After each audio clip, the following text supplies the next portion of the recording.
Party continues to go farther to the right in the people that they nominate. They had great candidates that were in the primary.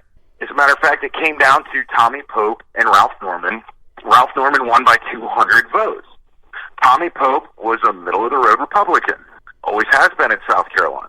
Ralph Norman, I call him a lunatic just based on his comments on veterans and military. Right, and those comments alone warrant suspicion, of course. And here's what I saw, because on election day, I put 450 miles on my car going from precinct to precinct, looking at voter turnouts and talking with people. And it was interesting how many Republicans came up and said, I've been a lifelong Republican. I can't vote for Ralph Norman. And veterans especially, if they knew what Ralph Norman had said, did not vote for him.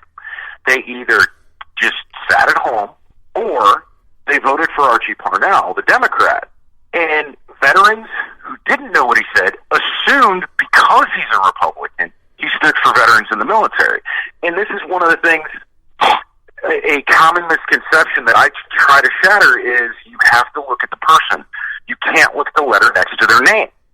Because if you just look at the letter next to their name, I mean, I actually had somebody who's considering running for office just yesterday, who's always run as a Republican, asked, hey, can I switch my party to Democrat so I can challenge somebody in a primary?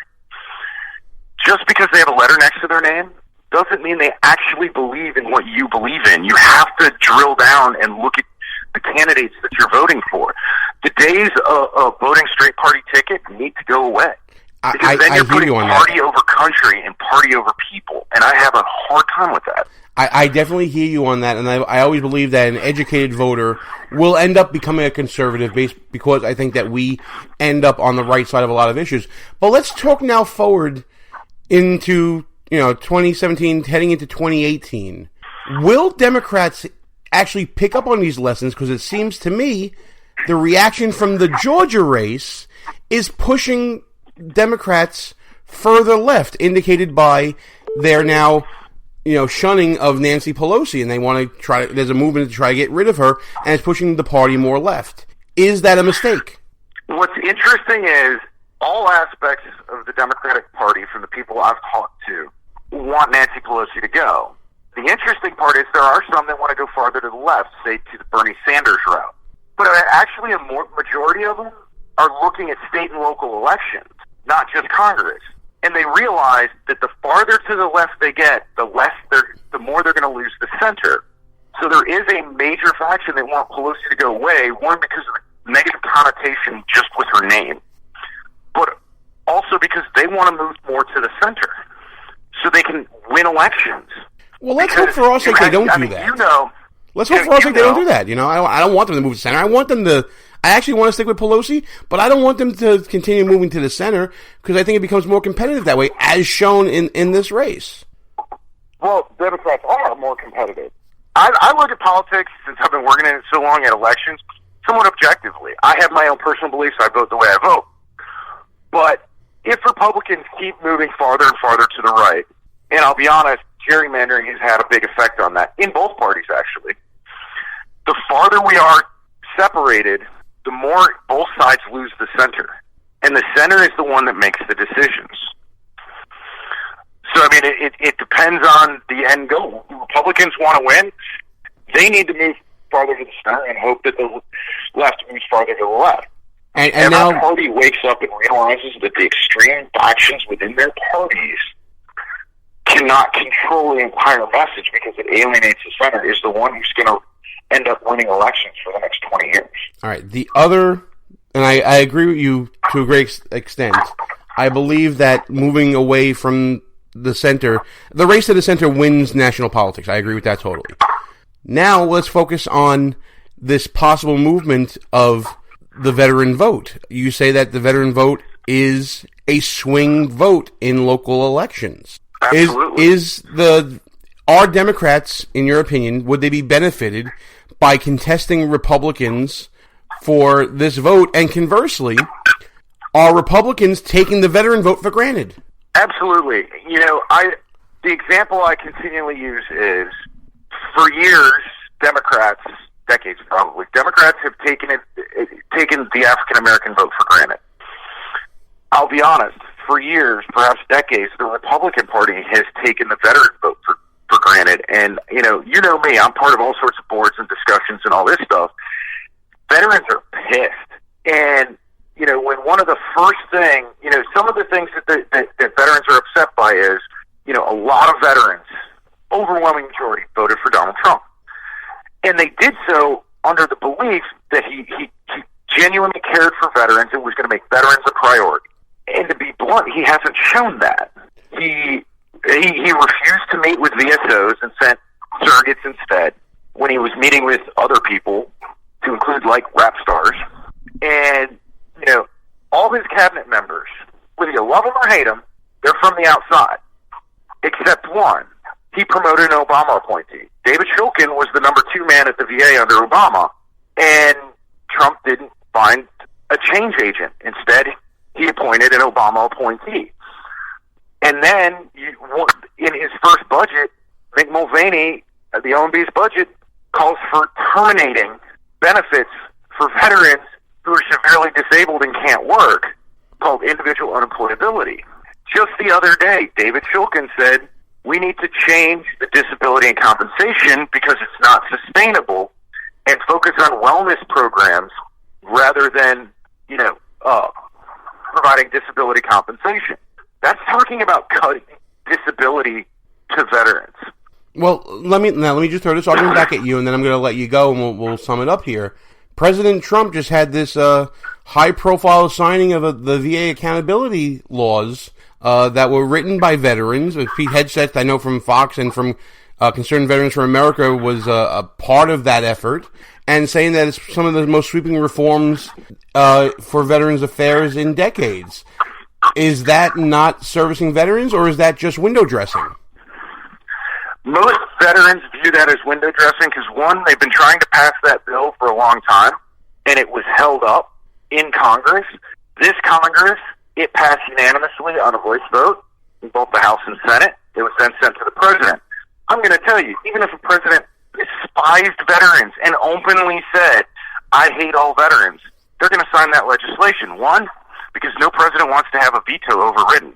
Show me any bill that has passed the U.S. House and the U.S. Senate unanimously on a voice vote that was then vetoed by the president. Fair point. I can't think of one, but I would say you're right. So, so the lesson going forward. Make the hard decisions. Go ahead. Yeah. The hard decisions on veterans are yet to come, but obviously the message out of the South Carolina special election is don't take the veteran vote for granted, or do so at your own peril. Absolutely. All right. The reason that a Democrat came within 2,500 votes is because, one, he genuinely cared about veterans. You know, one of the things he consistently said is, when I look at a veteran, especially a Vietnam or Korean vet, I think of my father. And when you have somebody he also engaged veterans where no one had gone. He went to Meritorious Order of the Purple Heart meetings and spoke. He went to VFWs. He went to American Legion halls. And it was interesting to see how many of those organizations said, you're the first politician, not Democrat, politician, to include the mayor of the town who had stepped foot in there. The votes are there. Impressive. And it's funny, I went to, I'm a life member of the VFW, so I took him to a VFW up in the district on a Friday night, busiest night for VFWs. And, there was probably about 200 veterans there. And it was funny because when he walked out, almost all of them were going to vote for him. Because he walked in, he had a plan, and I'll tell you, his plan wasn't, we need to reform the VA. We need to take better care of our veterans. He had specific line items. For example, prioritize treatment over prosecution for veterans who call the suicide hotline. That's a common sense thing. Or amend USERA, which provides job protection for reservists and National Guardsmen, to include reasonable VA appointments so that a veteran doesn't get fired for going to a VA appointment. These are specific things that veterans need. But he got specific. He sat down, he signed his Veterans Compact in front of a room full of veterans because he knew that every one of those veterans at some point in their life sat down and signed a contract to serve their country. And he wanted to at least symbolically show that he wanted to give that commitment to them. And it was exceptionally well received. And people forgot about party because they realized you've got this one guy who's saying, frankly, insane things about veterans and PTSD, and then you have a guy who's genuinely saying, here's 12 items that I'm going to do if you elect me. I may not succeed in all of them, but I will try. And that's more than I've heard from almost any candidate. I talked to almost all the Republican presidential candidates, and I asked them all a question. And it was, other than reforming the VA, what specific plans do you have to help disabled veterans, especially in the areas of veteran suicide, veteran homelessness, and veteran employment? Those are three things that affect our veterans on a great scale. And it was interesting because three candidates actually had an answer. All the other ones said, we need to reform the VA. The three, Jeb Bush, Rand Paul, Ben Carson. There was one candidate who, would talk about war. That was all he ever really talked about. But he didn't have an answer other than, we need to reform the VA. It was veterans were two sentences on his webpage. Sending military overseas to become veterans was 3 pages.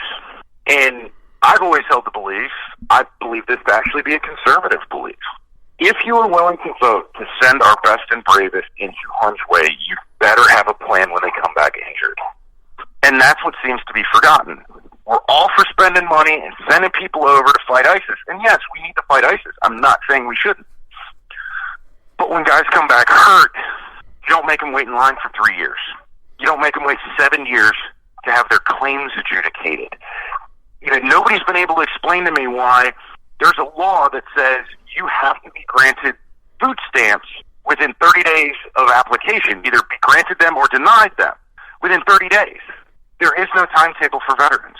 You can apply for a claim, and the government has 20, 30, 40, 50 years till you die to make a decision.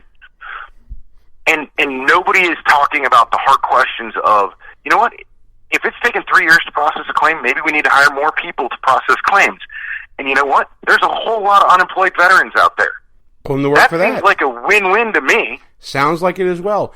Guys, this is just a sample of what Jon Lubecky brings to the table when it comes to veterans issues, veterans affairs, and if Democrats are going to be catching on to the knowledge that John's dropping, Republicans may be in trouble, especially in those swing districts. John, if people want to get in touch with you, what's the best way to do it? Well, I'm on Twitter at Jon Lubecky, spelled L-U-B as in boy, E-C-K-Y. Or you can email me at jmlu, B as in boy, E-C-K-Y at gmail.com. Fantastic stuff, John. Listen, this is something that I think has been underreported, and it's going to be at Republicans' peril if they end up losing the veteran vote, as what happened in this district. Thanks for coming on, man, and explaining all this to us. And keep us updated as this issue develops, really, through 2018 and beyond, man. Absolutely will. All right. Thanks to my buddy Jon Lubecky for dropping some knowledge from the South Carolina special election race. Some knowledge some Republicans should heed going into 2018.